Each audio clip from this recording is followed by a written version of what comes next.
자, 오늘 하나님의 말씀 시편 94편입니다. 시편 94편, 8월 마지막 31일 목요일 본문입니다. 자, 우리 하나님의 말씀 한번 천천히 보도록 하겠습니다. 여호와여, 복수하시는 하나님이여, 복수하시는 하나님이여, 빛을 비추소서. 세계를 심판하시는 주여, 일어나사 교만한 자들에게 마땅한 벌을 주소서. 자, 그러니까 오늘 지금 이제 우리가 91편, 90편부터 90, 91, 92, 93 이렇게 봐왔잖아요. 그쵸? 그러니까 여러분들이 시편을 1편부터 사실 쭉 보지 않아서 정확히는 모를 수 있는데, 그러니까 시편이 총 5권으로 마치 모세 오경처럼 중요하게 여기면서 보라고 5권으로 이제 구성이 돼 있는데, 우리가 보기 시작한 90편부터가 4권이에요. 근데 이제 그 앞에 3권까지가 엄청 어둡거든요. 계속해서. 그러니까 정말 하나님이 계신지 모르겠다고, 하나님이 선한 분인지 모르겠다고, 하나님을 의심하고, 그 가운데서 고통스러워하는 시인들의 이야기라면은, 이제 4권을 넘어와서 90편부터 갑자기 이제 조금 그것에 대한 응답으로서 이제 점점 올라간다고요. 뭔가 상승작용이 있다고요. 그래서 90편부터 보면은 시인이 이제는 신앙이 한 단계 자랐구나라는 표징들이 많이 보여요. 그래서 90편, 91편, 92편, 93편. 그래서 그쵸. 이제 이런 어려운 상황 가운데서도 미끄러지지 아니하고 하나님 앞에 훨씬 더 민감해진 사람이 됐다고요. 근데 우리가 94편에 보면 다시 무슨 얘기가 나와요? 지금? 하나님, 복수해 주시는 하나님, 복수해 주시는 하나님, 빨리 복수해 주세요. 하나님 심판하시는 하나님, 어서 마땅히 벌을 내려주세요. 이런 이야기를 들으면, 저 앞에 나왔던 그 얘기들이 또 등장하네. 라는 이제 생각이 들기 때문에, 그래서 이제 이런 이야기들 때문에 시편이 어떤 배열이 있다거나, 이게 서로 유기적으로 연결돼 있다는 것에 대해서 부정적인 사람들이 많았어요. 근데 이건 다시 원래대로 돌아가는 게 아니에요. 그러니까 우리가 신앙이 좋아진다 그래서 신앙 초창기에 있었던 어려움들이 다시금 이렇게 생기지 않는 게 아니거든요.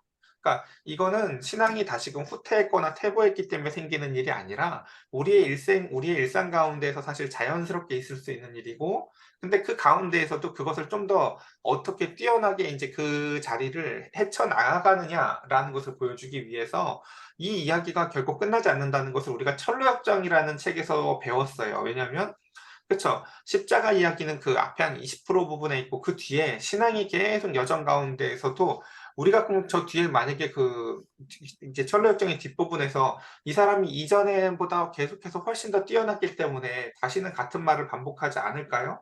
절대 그렇지 않아요. 비슷한 시험이 또 등장을 하고 그 가운데서 어려움이 또 등장을 한다고요.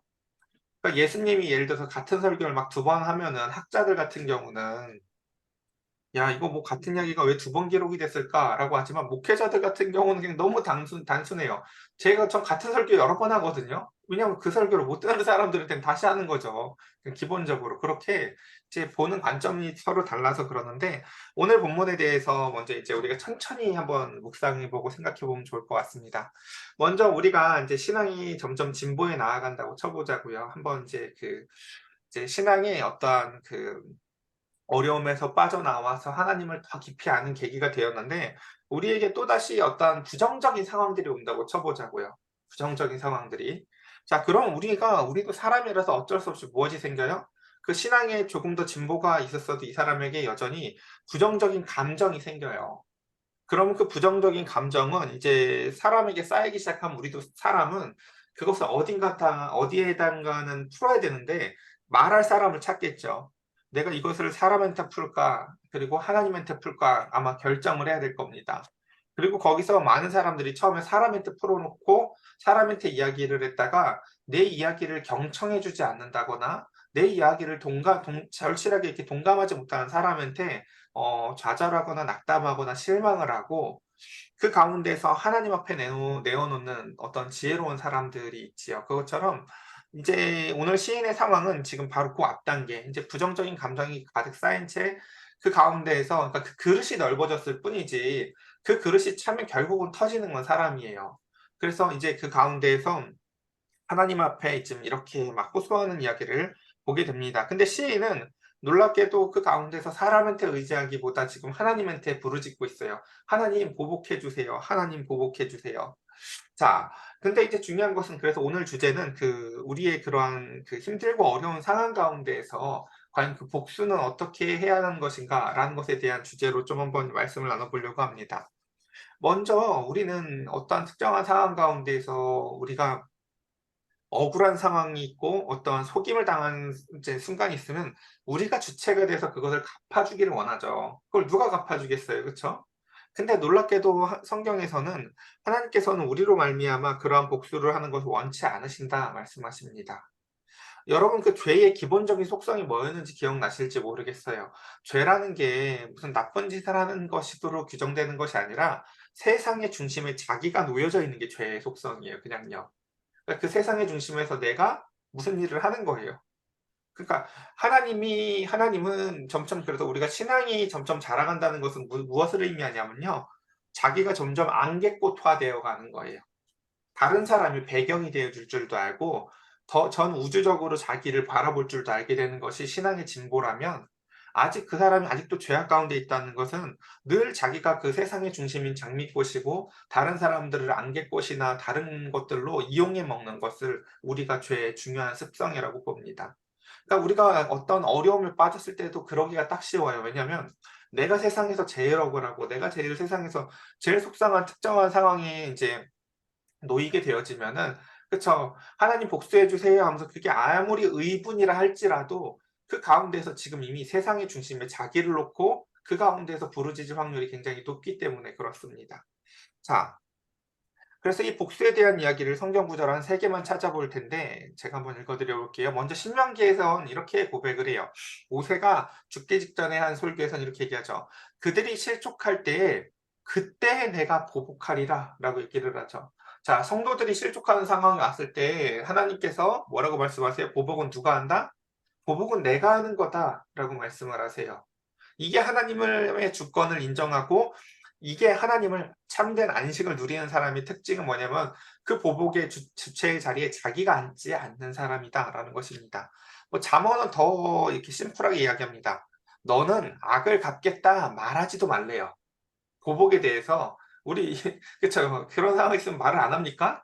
근데 말도 하지 말래요. 말도 하지 말고 단순히 어떻게 하라고요? 여호와를 기다리라. 이게 결코 수동적인 표현이 아니에요. 그러니까 여호와를 기다리는 게 굉장히 적극적인 표현인 거예요, 사실은요. 어떻게요? 지금 이 시인처럼 기도하는 거죠. 하나님 보복해 주세요. 제가 억울한 거 하나님 아시지 않습니까? 저들이 지금 제가 하지도 않는 누명을 씌우고 있는 거 하나님 알지 않습니까? 우리 예레미야에서도 봤죠. 막 이 시인이 고통스러웠던 게 가까운 사람들의 배신 때문에 너무 고통스러웠잖아요. 아니 내 앞에서 그렇게 말하던 사람이 저 뒤에서 나를 속이고 저렇게 말합니다. 하나님 하면서 그 가운데서 우리는 내가 할 수 있는 최선의 조치들, 보복들을 찾지만 성경에서 뭐라고 얘기해요? "악을 갚으려고 굳이 네가 나서지도 말고 말도 할 필요가 없어. 단 하나님을 기다려."라고 말씀하신다는 거죠. 마지막 우리가 또 이제 잘 아는 그 로마서 말씀도 보면 이렇게 얘기를 하죠. "내 사랑하는 자들아 너희가 친히 원수를 갚지 말고 하나님의 진노하심에 맡기라."라고 하며 그 가운데에서 하나님이 우리의 머리털까지도 세시는 이 세상 가운데에서 하나님이 당연히 그 하나님의 자녀들의 고통을 바라보시며 그 가운데에서 하나님의 진노하신 가운데에서 심판이 있을 것을 믿고 그 가운데서 기다리라, 맡기라, 그 모든 것을 하나님께 맡기라 말씀합니다. 우리 예전에 그 유다서라는 성경책 그 딱 한 장짜리 성경책의 이야기를 기억하실 거예요. 그 모세의 시체를 두고 하나님께서 그 천사를 보내셨는데 천사장이 그 가운데에서도 심지어 너무나 확실한 그 일임에도 불구하고 그의 일에 대해서 판단하고 대적을 저주하는 것이 아니라 하나님이 이 일에 대해서 판단해 주실 것을 요청하는 천사장의 그 고백을 우리가 기억했으면 좋겠습니다. 자, 이제 한번 천천히 보겠습니다. 그래서 1절과 2절은 이제 하나님한테 이렇게 얘기를 하는 거죠. 음 하나님 복수해 주세요, 복수해 주세요 하면서 우리가 그 좀 쉬운 제가 예를 하나만 더 들면은 그 배달의 민족 여러분 많이 쓰나요? 배달의 민족 같은 어플이라고 쳐보자고요, 기도가. 하나님한테 인제 그 띵동하고 울리는 거죠. 배달의 민족 주문하고 딱 울려요. 그리고 뭐 얘기해요? 기도가 왔는데 복수를 주문을 하는 거예요. 그쵸? "하나님 복수해 주세요."라는 기도가 하나님한테 지금 이제 접수가 됐어요. 자, 그러자 인제 3 절부터는 그다음에 이제 메뉴를 고를 거예요. 너 그거 왜 필요한지. 그래서 3절부터 7절까지는 이 주문의 이유예요. 왜 내가 지금 이 복수를 원하는지, 이 복수가 왜 필요한 건지 하나님한테 이제 이야기하는 이야기들을 한번 천천히 보면은 3절 여호와여 악인이 언제까지 개가를 부르리이까. 시인의 상황이 대충 이해가 되시죠? 얼마나 속상하면 이 사람이 지금 안 참은 사람이 아니겠죠. 왜요? 언제까지 이런 말이 어떨 때 나와요? 참을 때까지 참았을 때 나오잖아요. 보통은요. 그렇죠? 그러니까 악인의 형통을 보면서 이 사람이 하나님의 복수를 오래 기다려 왔을 거예요, 사실은요.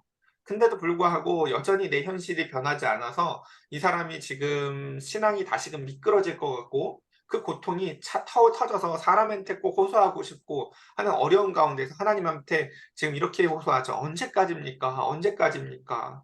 빨리 좀 해주십시오. 그리고 그들이 마구 짓거립니다. 오만하게 떠듭니다. 죄악을 행하는 자들이 자만하지 않습니까? 저렇게 여호와여 그들이 주의 백성을 짓밟고 주의 소유를 공고하게 하고 그리고 이제 구체적인 내용이 뭡니까?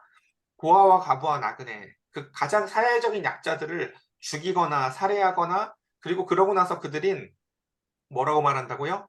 여호와가 보지 못하며 야곱의 하나님이 알아차리지 못하리라 얘기합니다. 우리 그 지난주부터 제가 그 몇 번 설명을 드렸었는데 그 사람이 그러니까 그 어떤 특정한 사람이 사람을 대하는 것과 하나님을 대하는 게 유기적으로 연결되어 있다고 늘 말씀을 드렸어요.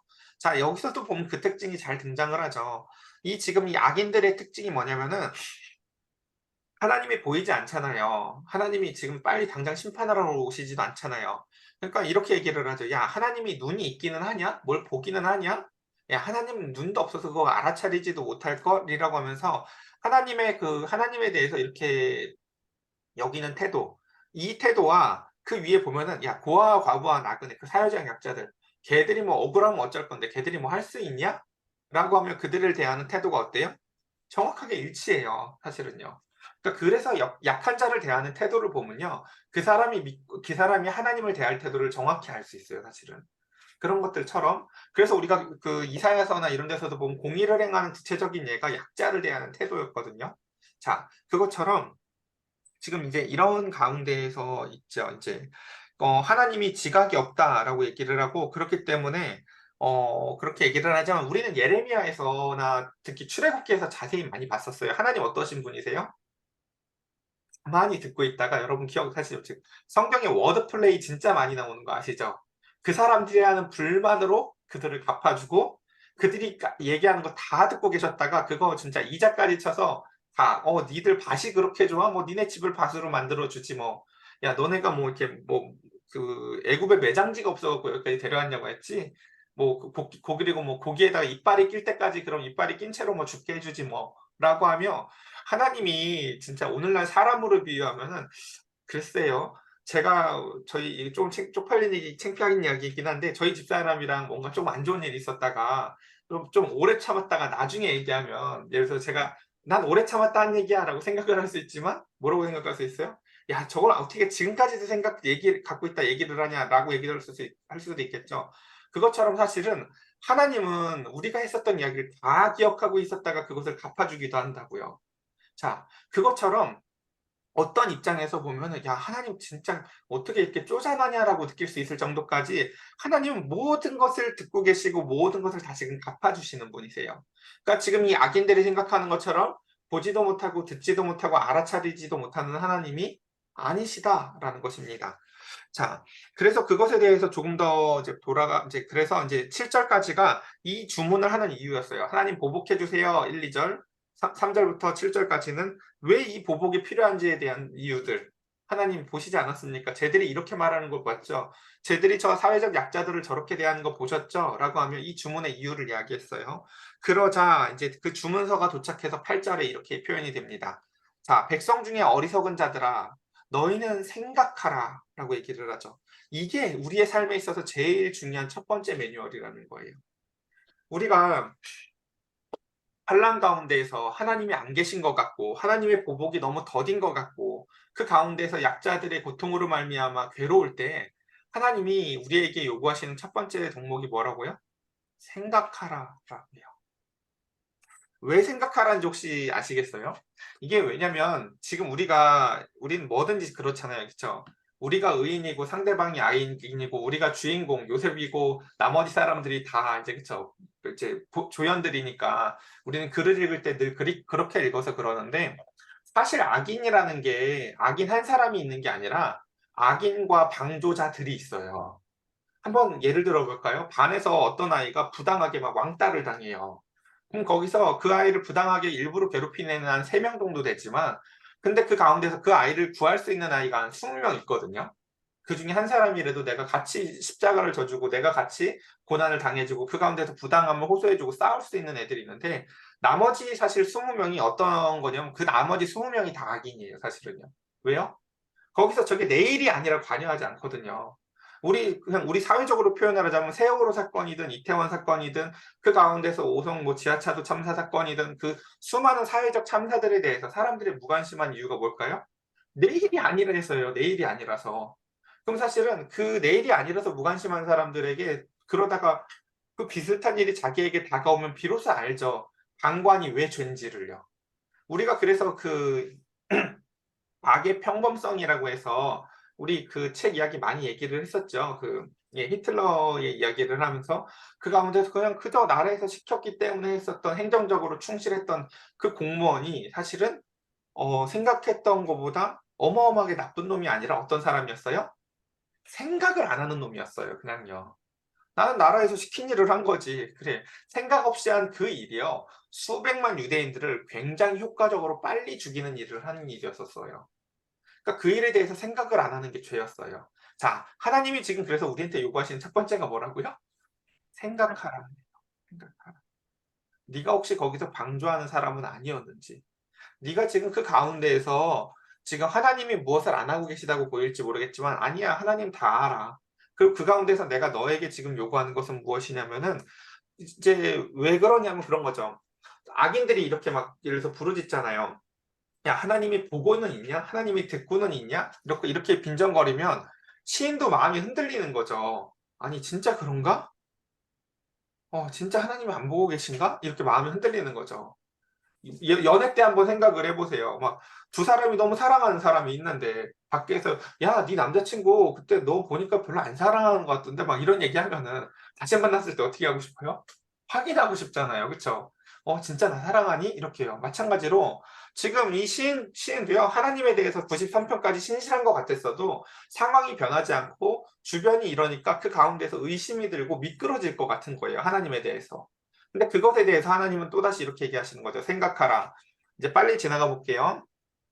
무지한 자들아, 너희가 언제까지 지혜로울까라고 하면서 지금 그 지혜는 하나님에게 있음을 얘기를 하죠. 그리고 인간은 무지해요. 그러면서 이제 하나님이 이제 속이 터지는 거죠. 그러니까 하나님이 비유를 하자면은 그 대응을 하지도 않고 그냥 가장 근본적인 비유를 해요. 뭐라고 해요? 야, 귀를 지으신 분이 듣지를 못하겠고 눈을 만드신 분이 보지를 못하겠냐? 라고 얘기를 하시며 너희들이 지금 세상을 보고 있고 너희들이 세상 이야기를 듣고 있는 그 자체를 설계하고 만든 게 나야 라는 얘기를 해요. 그렇죠? 근데도 불구하고 내 상황 가운데서 하나님이 듣지 아니하는 것 같고 보지 않으시는 것 같은 것은 하나님의 더 크신 뜻이 있다고 사실 우리가 유추할 수 있어야겠지요. 그 다음 10절 뭇 백성을 징벌하시느니 곧 지식으로 사람을 교훈하는 이가 징벌하지 아니하시랴 라고 하며 그 가운데에서 하나님은 모든 것을 다 알고 계시는 분이며 반면에 사람은 어떻습니까? 여호와께서는 사람의 생각은 어떠하다? 허무함이라는 걸 아신다고 얘기를 하죠. 하나님은 지각이 뛰어나시고 사람은 반면에 그 생각이 허무합니다. 자, 이것을 다시금 무엇하라고 하는 거예요? 시인한테 너 생각해, 생각해. 라고 하며 그 생각의 결론을 통해서 지금 이 자리에 오므로 인해서 마음에 다시금 율법을 새길 것을 요구하는 거죠. 마음에 다시금 하나님의 말씀을 새겨라 라고 얘기를 하시죠.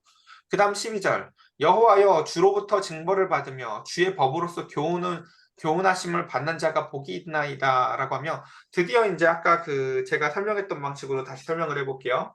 1, 2절이 심판을 주문하는 거였고 3절부터 7절이 그 주문을 하는 이유였고 그 가운데서 8절부터 11절까지가 그 가운데서 드디어 이제 하나님의 응답이었어요. 뭐 하라고요? 생각해라. 라고 하면서 이제 하나님이 드디어 응답을 해주셨어요. 그러니까 그 응답을 받은 사람이 이제 12절부터 뭐라고 얘기를 하는 거예요? 아, 드디어 이제 그 응답을 받았는데 그 생각을 하고 난 결론이 뭐예요? 생각을 해보니 하나님, 지금 이 징벌이 하나님으로부터 온 거군요. 라고 이해를 하기 시작을 해요. 적어도 지금 그러니까 우리의 일상생활에 생기는 모든 징벌이 다 하나님 때문이라고 얘기를 하는 건 아니에요. 지금 적어도 이 시인이 지금 자신이 파악하는 억울함과 힘듦과 그 배경에 하나님의 손이 있다는 것을 시인이 파악해요. 그래서 여호와여 주로부터 징벌을 받고 주의 법으로부터 교훈하심을 받는 자가 복이 있나니라고 하며 이 징벌의 배경에 하나님의 교훈하심이 있다는 것을 이해하게 됩니다. 아, 하나님이 나를 가르치시려고 하시는 거구나라는 것이죠.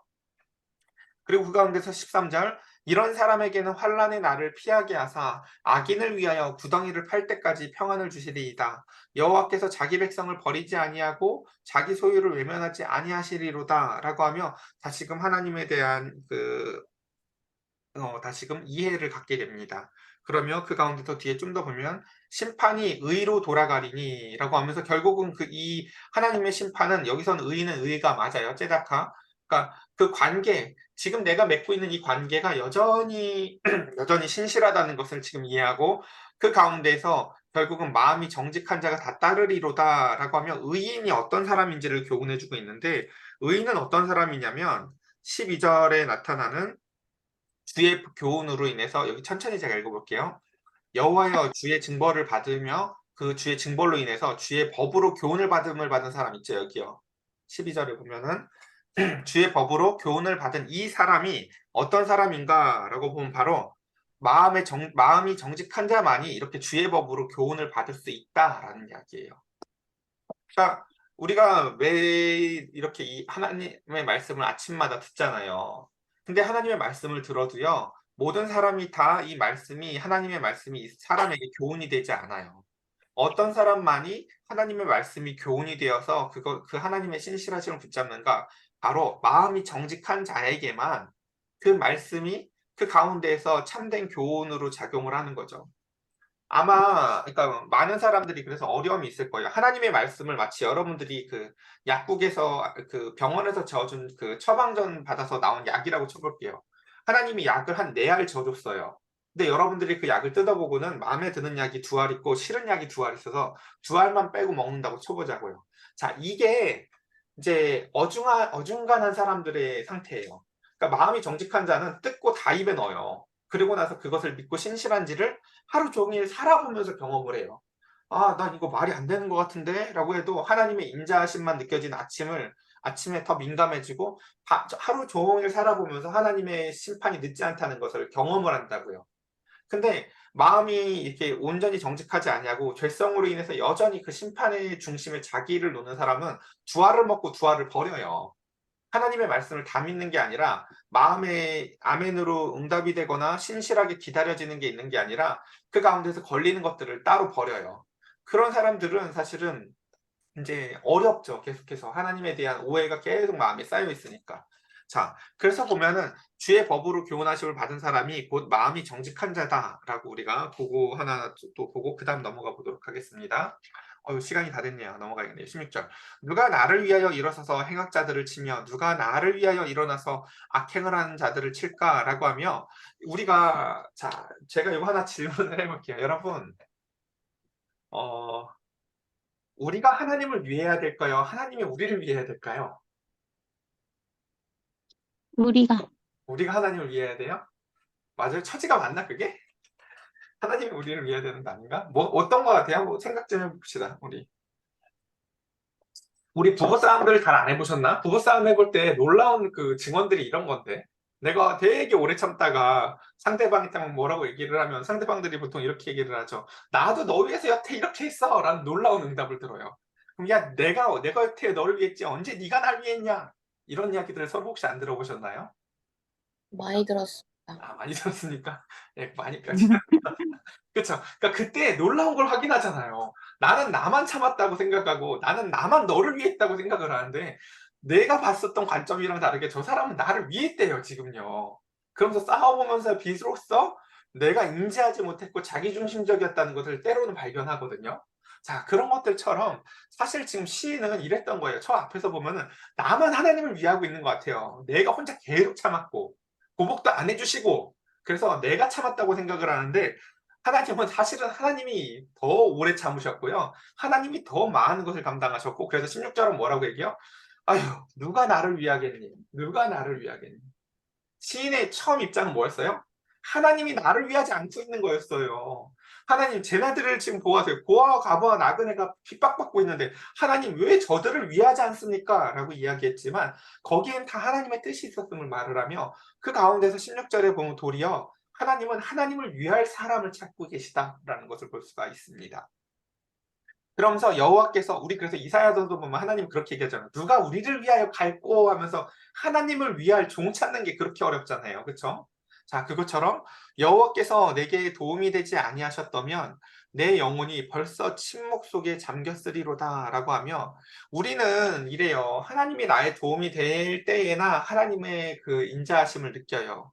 하지만 하나님은 우리를 사귀실 때 우리가 하나님한테 도움이 돼서 우리를 사랑하시는 게 결단코 아니죠. 사람은 목적이지 수단이 아니라고요. 내가 저 사람이랑 있어야 좋으니까, 내가 저 사람이 아직 이용 가치가 있으니까 아니라고 하면서 수단화하는 게 아니라고요. 하나님이 나를 도와주시니까 사랑하는 건 사랑이 아니에요, 사실은요. 그렇게 하나님을 수단화하는 것이 아니라 하나님이 우리를 목적화하셨듯이 우리도 하나님을 목적화해야 하는 것이죠. 그 다음 18절 보겠습니다. 자, 그래서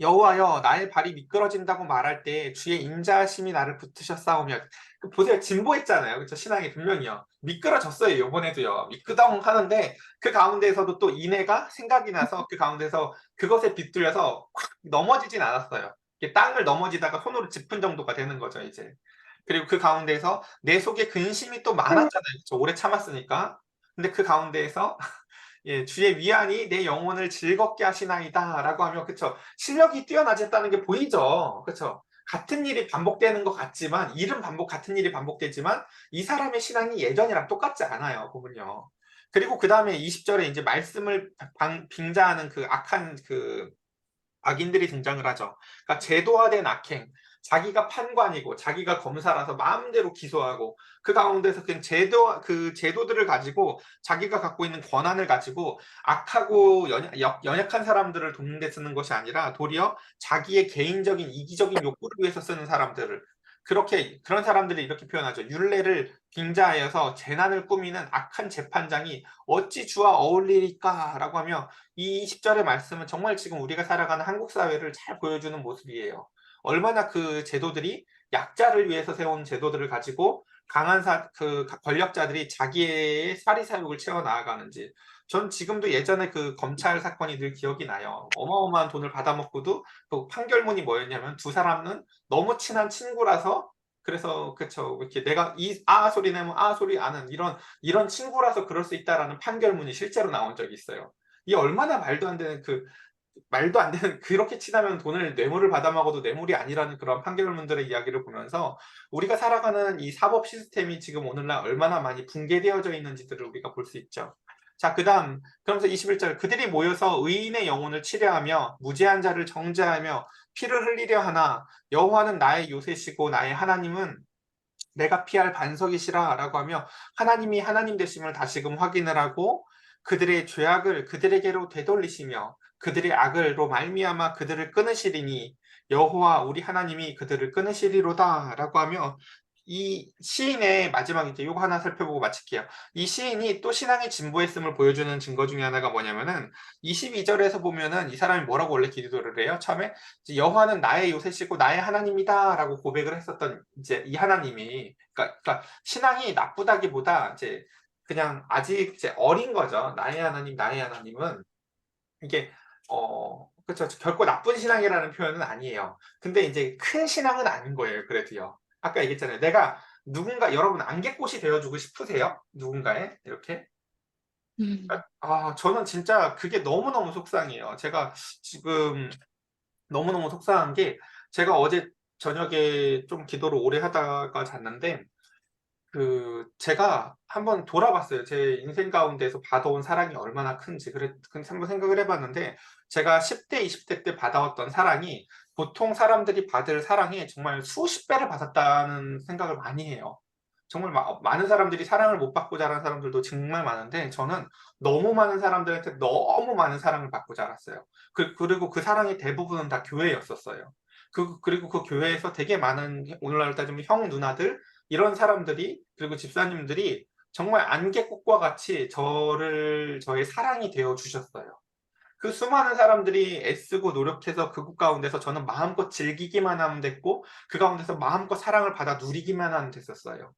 근데 오늘날 제가 교회를 개척하고 그 가운데서 저희의 교회를 보면은 그쵸 아무나 와 우리가 사랑해 줄게 이럴 정도가 되어 있지 않아요. 제가 어렸을 때 그 교회를 어 신학생 때는 막 비난을 했거든요. 성경도 안 가리키고 뭐 이런 교회였다고. 근데 적어도 그 교회가 교회로서의 직무인 말씀에 대해서는 그런 것이 소홀했을지언정 그곳을 구성하고 있었던 성도들은요 굉장히 사랑이 충만했어요. 그래서 그 가운데에서 지금도 기억을 하는 그 수많은 것들이 많은 사람들이 정말 안개꽃이 되어 주셨던 것 같아요. 기억을 해보면. 그래서 저도 참 그런 것 같아요. 여기 보면 이제 이 사람이 나의 하나님 이렇게 얘기하던 사람이 맨 마지막에 뭐라고 표현하냐면 이제 우리의 하나님으로 바뀌거든요. 고백이. 주기도문이 다 우린 거 아시죠? 이제 그쵸. 내 기도가 하나도 없어요. 우리예요. 다 주기도문 보면은 결국은요. 그런 것처럼 신앙이 커진다는 건 이제는 내가 장미꽃 그 죄의 중심에 있는 자리, 내가 판결의 중심에 있던 자리에서 나와서 안개꽃이 되고 싶은 게 소망이 되는 거예요. 하나님, 내가 안개꽃이 되어서 우리 교회에 오는 아이들이 마음껏 행복했으면 좋겠고 마음껏 사랑을 받았으면 좋겠습니다. 라고 우리 자신이 도리어 이제는 우리의 하나님을 통해서 하나님이 내가 저들을 사랑을 받을 수 있도록 안개꽃 가운데서 어디에 보낼까라고 했을 때 우리가 그 안개꽃이 되어줄 수 있는 저와 여러분들이 되었으면 좋겠습니다. 제가 기도하겠습니다. 하나님, 우리 사랑하는 성도들과 함께 같이 오늘 이제 시편 94편 말씀을 함께 같이 또 묵상해 봤습니다. 내 고통과 힘듦을 사람에게 늘어놓은들 그것을 경청해 주는 사람이 있겠으며 그 가운데서 그 고통을 똑같이 동감할 사람이 누가 있겠습니까?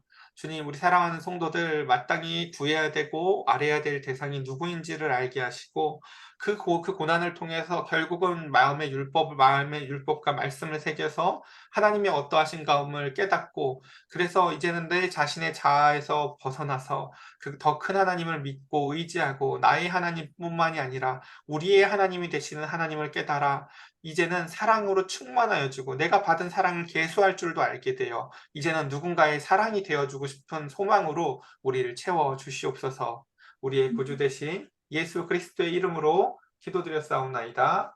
아멘. 엔